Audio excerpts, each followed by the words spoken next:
Bienvenue à notre troisième vidéo qui accompagne le parcours Fondation. Et dans cette vidéo, on va regarder le module 3, la vie du royaume.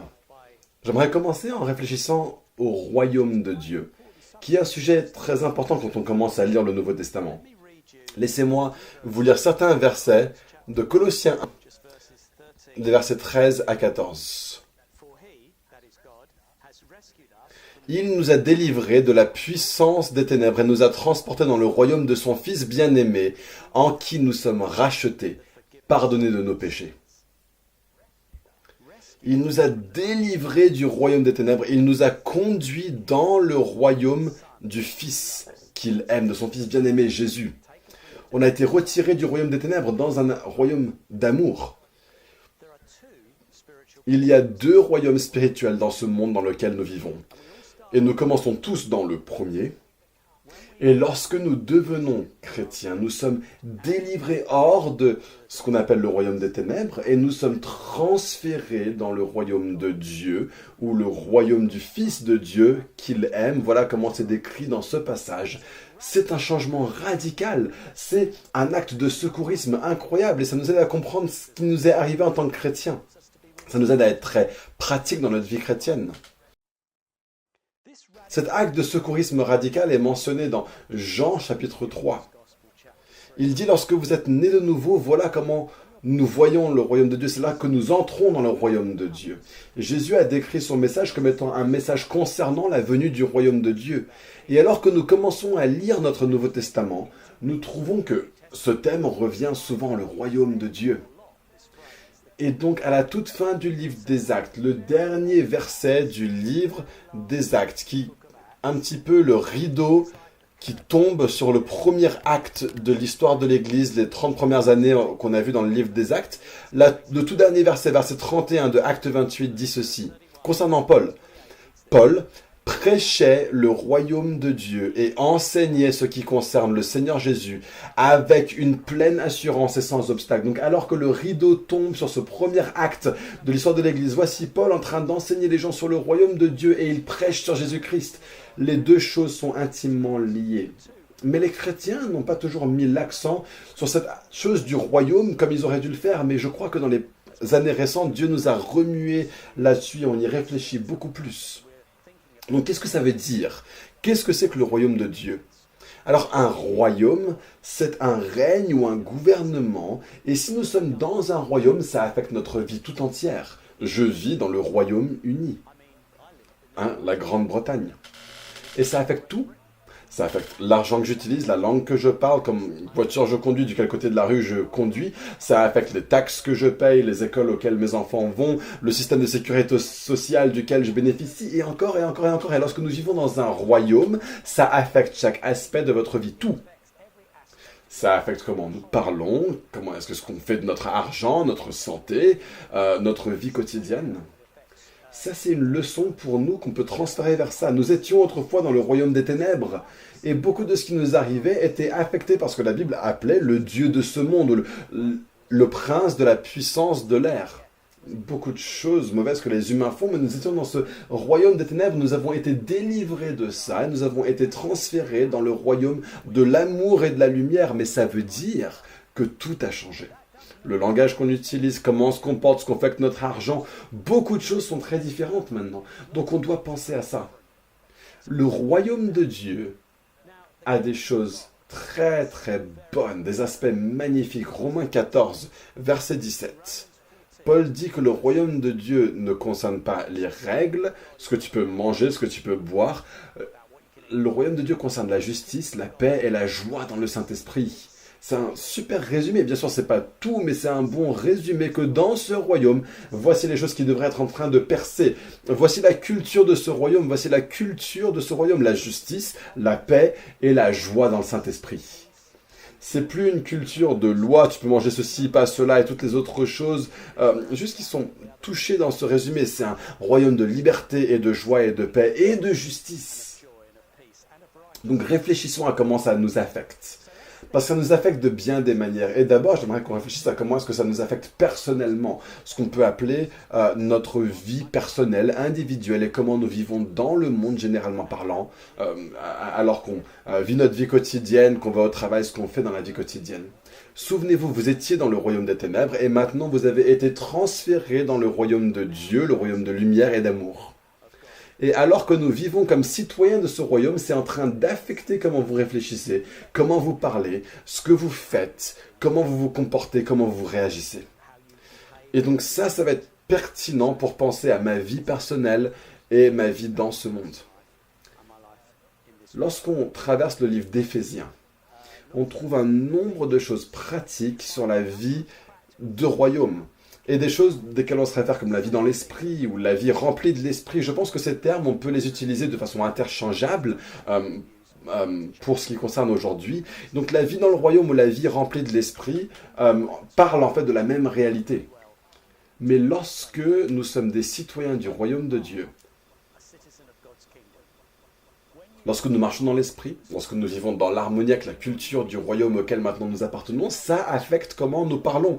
Ça affecte que vous disiez des choses méchantes qui vont entraîner les gens vers le bas ou des choses positives qui vont entraîner les gens vers le haut. Ça va voir est-ce que vous êtes envieux ou si vous parlez dans le dos ou si vous êtes irritable ou si vous êtes rempli de grâce et que vous honorez les gens, que vous aimez la paix. Et on a le détail de ça si on lit par exemple Éphésiens 5, versets 3 à 5. En réalité, ça affecte comment on parle même de choses aussi pratiques que le sexe. Pas que vous ayez peur de parler du sexe, mais on ne s'en sert pas pour parler d'un truc un petit peu pour des blagues salaces, etc. Nous honorons maintenant les personnes de l'autre sexe. Nous parlons de façon constructive de la totalité de la vie, y compris des relations sexuelles entre personnes. L'immoralité sexuelle et le mauvais langage deviennent quelque chose du passé. Ils ne font pas partie de ce royaume, ils font partie du royaume des ténèbres. Ça peut radicalement affecter votre utilisation des choses matérielles et comment vous pensez à l'argent. Dans Éphésiens 4, verset 28, Paul résume les choses de cette manière-là, que les gens qui autrefois volaient, quand ils étaient dans le royaume des ténèbres, maintenant deviennent des personnes qui donnent des choses. Dieu transforme des gens qui prennent en des gens qui donnent. Parce que prendre, c'était quelque chose de typique pour le royaume des ténèbres. Qu'est-ce que je peux avoir pour moi? Je mérite plus. Mais dans le royaume de Dieu, c'est qu'est-ce que je peux donner? Comment est-ce que je peux bénir? Comment est-ce que je peux aider? Est-ce que je peux gagner suffisamment pour être généreux pour quelqu'un? Ça, c'est un changement intérieur et c'est un changement de culture qui se passe radicalement quand on va de l'un à l'autre. Et dans Éphésiens 5, verset 18, Paul parle de quelque chose de très pertinent, je pense.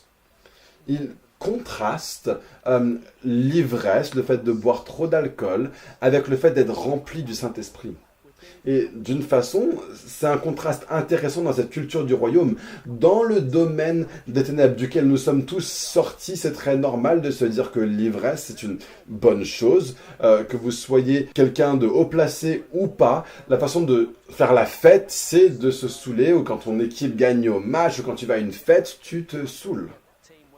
Ou bien si tu es déprimé, tu bois. Ou bien si tu es inquiet, tu bois. C'est la solution à tout et c'est pas une bonne solution. Ça a des ramifications très très sérieuses et ça nous conduit à ne pas bien nous conduire envers les autres et même à être avoir des attitudes dommageables envers nous-mêmes. Mais dans le royaume de Dieu, il y a une autre façon de vivre. Et c'est pas le fait de ne jamais boire d'alcool. Hein. C'est pas que tu n'as pas le droit de boire de l'alcool. Hein. On parle d'ivresse ici. Hein. L'autre façon de vivre, c'est d'être rempli du Saint-Esprit.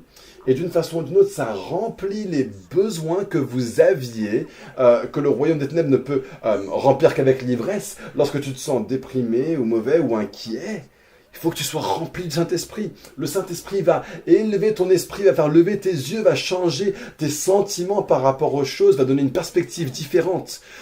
Si tu as envie de t'amuser avec tes amis, pourquoi ne pas le faire d'une façon remplie de l'esprit? Laisse la joie et la paix sortir, célébrer ensemble en Jésus, louer, adorer.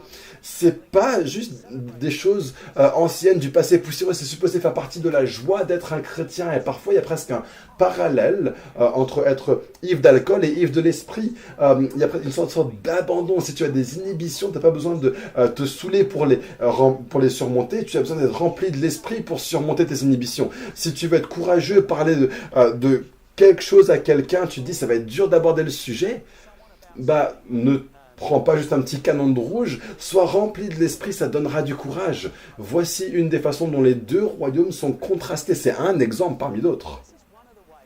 Mais nous allons être des gens du royaume de Dieu. Nous avons une façon différente de gérer les choses de la vie quotidienne, notre façon de gérer les problèmes, notre façon de gérer la joie, notre façon de parler à nos amis, parler de nos amis aux autres. Toutes ces choses-là sont très différentes dans le royaume. Et donc pensons maintenant plus précisément à certaines choses, parce qu'il y a différentes façons d'avoir un domicile du royaume, une vie de famille du royaume. Et ça nous met au défi pour beaucoup d'entre nous. Certaines personnes, vous n'avez peut-être pas eu des bons modèles à la maison de parents, des pères, des mères ensemble. Peut-être qu'ils n'étaient pas ensemble. Et c'est pas une critique de ces personnes, mais le modèle de la vie de famille dans notre âge, dans notre partie du monde, n'est pas toujours un bon modèle. Et je pense que beaucoup de gens seraient d'accord avec ça. On a beaucoup de familles qui sont brisées. Mais en réalité, le royaume de Dieu va apporter une plénitude là-dedans. C'est pas pour condamner le passé, c'est pour dire ça, c'est un royaume. Et c'est comme ça que les gens nagent dans cette eau-là, mais maintenant on est dans une eau différente, dans un royaume différent. Il y a une façon différente d'être un mari selon le royaume. Il y a une façon différente d'être une épouse selon le royaume. Une façon différente d'être un parent ou un enfant dans le royaume. Il y a une façon différente d'être une personne célibataire aussi dans le royaume. Mais on va juste se focaliser sur quelques-unes de ces choses. Éphésiens 5, versets 22 à 33, concerne le mariage. Donc ça parle d'époux et d'épouses. On l'aborde de façon assez révolutionnaire parce que ces versets ne sont pas comme une liste de règles pour des personnes mariées. C'est même pas proche de ça. C'est des versets qui désignent l'amour de Jésus envers nous et notre réponse en tant qu'Église envers lui. Et elles nous conduisent à regarder ça et à dire ça, c'est fondamental pour les relations entre mari et femme. Ça a beaucoup de choses à nous apprendre sur les relations de façon générale, bien sûr, mais c'est là où c'est utilisé ici. Et alors que nous regardons ces choses, nous apprenons des choses qui sont des façons de nous comporter comme dans le royaume. Un mari du royaume, tu n'as pas besoin de te comporter, c'est peut-être pas un mauvais exemple, tu n'es pas obligé de te comporter comme ton père ou ta mère s'est comporté ou tes parents se sont comportés. Tu peux apprendre à vivre selon le royaume de Dieu, selon la façon de vivre de Jésus, la façon de vivre de Dieu. Et donc un mari dans le royaume, on nous dit qu'il aime son épouse comme Christ a aimé l'Église. Quel barème élevé! Mais c'est quelque chose de libérateur, de merveilleux. Christ a aimé l'Église en déposant sa vie pour l'Église. Il a eu un soin profond pour nous, il s'est sacrifié pour nous, il a pris soin de nous, il a pourvu pour nous, il continue de pourvoir pour nous. Ce sont des lignes directrices sur comment un mari devrait se comporter envers son épouse. Maintenant, c'est très important lorsqu'on regarde ces choses, qu'on les prenne personnellement, qu'on écoute, qu'on dise, ok, moi je suis un mari, se trouve, qu'est-ce que ça me dit à moi sur être un mari selon le royaume? Je devrais pas être particulièrement me soucier de ce que ça dit sur mon épouse. Ça marche pas si moi je commence à l'ordonner elle. Toi, tu es supposé faire ça. Non, non, non. Qu'est-ce que moi je fais?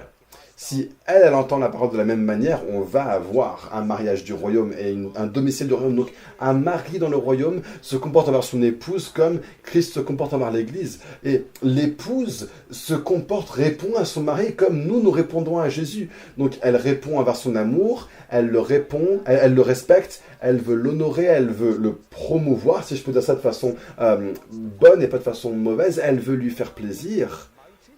Et donc, elle cherchera à coopérer, à respecter et à répondre et à se soumettre à sa façon de faire. Ce qui est un mot biblique qui revient à plusieurs reprises, pas seulement pour les épouses. Et c'est quelque chose que nous faisons nous-mêmes, on se soumet. Quelqu'un ne peut pas te forcer à te faire, on n'est pas dans la lutte.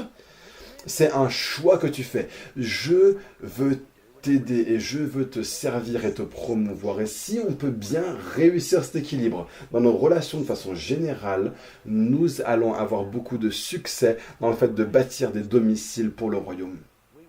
Et puis ensuite, il y a la dynamique parent-enfant. Et pareil, on en parle dans Éphésiens. Cette fois-ci, on passe dans le prochain chapitre, Éphésiens 6, versets 1 à 4. Nous pouvons être des parents selon le royaume. Et à quel point est-ce que c'est important? En gros, ça veut dire nous recevons quelque chose de frais dans notre cœur de la part de Dieu. Nous comprenons que lorsque nous élevons nos enfants, nous cherchons à les élever pour connaître le Seigneur. On appelle ça le fait de les former, de les éduquer dans le Seigneur. Nous voulons les conduire à connaître Jésus, mais aussi les connecter à lui pour qu'ils puissent le rencontrer, le connaître. Ce sera notre objectif. c'est pas seulement faire les choses que nous on veut, ou même pas d'avoir une carrière à succès, ou d'essayer de juste les pousser à bien avoir des bonnes notes à l'école, toutes ces choses-là qu'on pourrait faire. Non, non, non. Nous, ce qu'on veut, c'est qu'ils puissent aimer le Seigneur. On veut les former dans l'instruction du Seigneur. Et il y a des choses très pratiques, des détails qui viennent dans la Bible sur la parentalité selon le royaume. On veut pas frustrer les enfants. On ne veut pas bâtir une sorte de désespoir en eux. Oh, je peux jamais être suffisamment bon. Père, n'exaspérez pas vos enfants. Ne faites pas qu'ils sont frustrés. Oh, je peux jamais en faire assez. T'es jamais content avec moi. Ou je peux jamais avoir un bravo de ta part. Ça, ce serait tragique. C'est pas comme ça que Dieu est avec nous. Faisons en sorte de ne pas être comme ça avec nos enfants. Et le pile et le face de la même pièce, nous sommes tous les enfants de quelqu'un, c'est que nous aussi nous honorons et nous obéissons à nos parents. Et c'est quelque chose d'intéressant et c'est important. Chacun d'entre nous, quel que soit notre âge, devons continuer à honorer nos parents. Il y a un respect pour eux, même si peut-être ça n'a pas été des parents comme on aurait voulu qu'ils soient. Peut-être qu'ils n'ont pas assuré en tant que parents, mais il y a un honneur. Ils nous ont conduits dans cette vie. Peut-être qu'ils ont fait de leur mieux, qui sait les choses qu'ils étaient en train de gérer à l'époque. Et donc être critique, c'est contraire à ce que dit la Bible. Et donc l'obéissance est un petit peu plus conditionnelle. Est-ce que c'est en harmonie avec ce que Jésus me demande de faire? Parce que mon obéissance principale est envers Dieu. Et donc un bon exemple, ce sera avec le gouvernement. Lorsque l'Église primitive était en train de prêcher Jésus, on leur a dit par le gouvernement à plusieurs reprises, ne le fais pas, tu ne dois pas parler de Jésus. Ils ont dit, mais on doit obéir à Dieu et pas aux hommes. Alors, il ne manquait pas de respect envers le gouvernement. On peut lire dans les actes, ils étaient remplis d'honneur quand ils le pouvaient à certaines des personnes que eux, respect, étaient extrêmement irrespectueux envers eux, des empereurs qui étaient horribles, mais eux ont été respectueux en tant que chrétiens. Mais leur obéissance ultime était envers Dieu. Donc si l'autorité leur demandait de faire quelque chose qui contredisait la volonté de Dieu, clairement ils ne l'ont pas fait. Ils ont dit, nous la loi on te dit de ne pas prêcher, ils ont dit, non on va obéir Jésus, je suis désolé. Même s'il y avait des mauvaises conséquences d'être mis en prison. Et dans un sens, c'est un équilibre très sain. Nous chercherons à obéir à nos parents, surtout lorsque nous sommes jeunes, mais il viendra des moments où ce ne sera pas bon. Je pas en train d'être entraîné dans quelque chose de bon, je sais que c'est mauvais, je ne peux pas le faire, je ne devrais pas le faire, je ne devrais pas emprunter cette route-là. Et alors que nous grandissons et de plus en plus indépendants, je pense qu'il y a un sentiment dans lequel nous n'obéissons pas à nos parents tout le temps. Bien sûr que non, lorsque vous êtes mariés, si c'est votre cas, on nous dit de quitter son père et sa mère et de nous attacher à notre partenaire. Donc maintenant, vous n'êtes plus sous leur autorité dans ce sens-là, mais nous les honorerons toujours et les respecterons. Peut-être que lorsqu'ils sont vieux et fragiles et qu'ils ont besoin de votre aide, cet honneur aura un angle très pratique. Si vous êtes une personne du royaume, cela affectera comment vous agirez en tant que parent et comment vous agirez en tant qu'enfant. Passons maintenant au travail. Parce qu'il y a une attitude chrétienne envers le travail. Et ça aussi, on peut le trouver dans Éphésiens. Éphésiens 6, versets 5 à 9.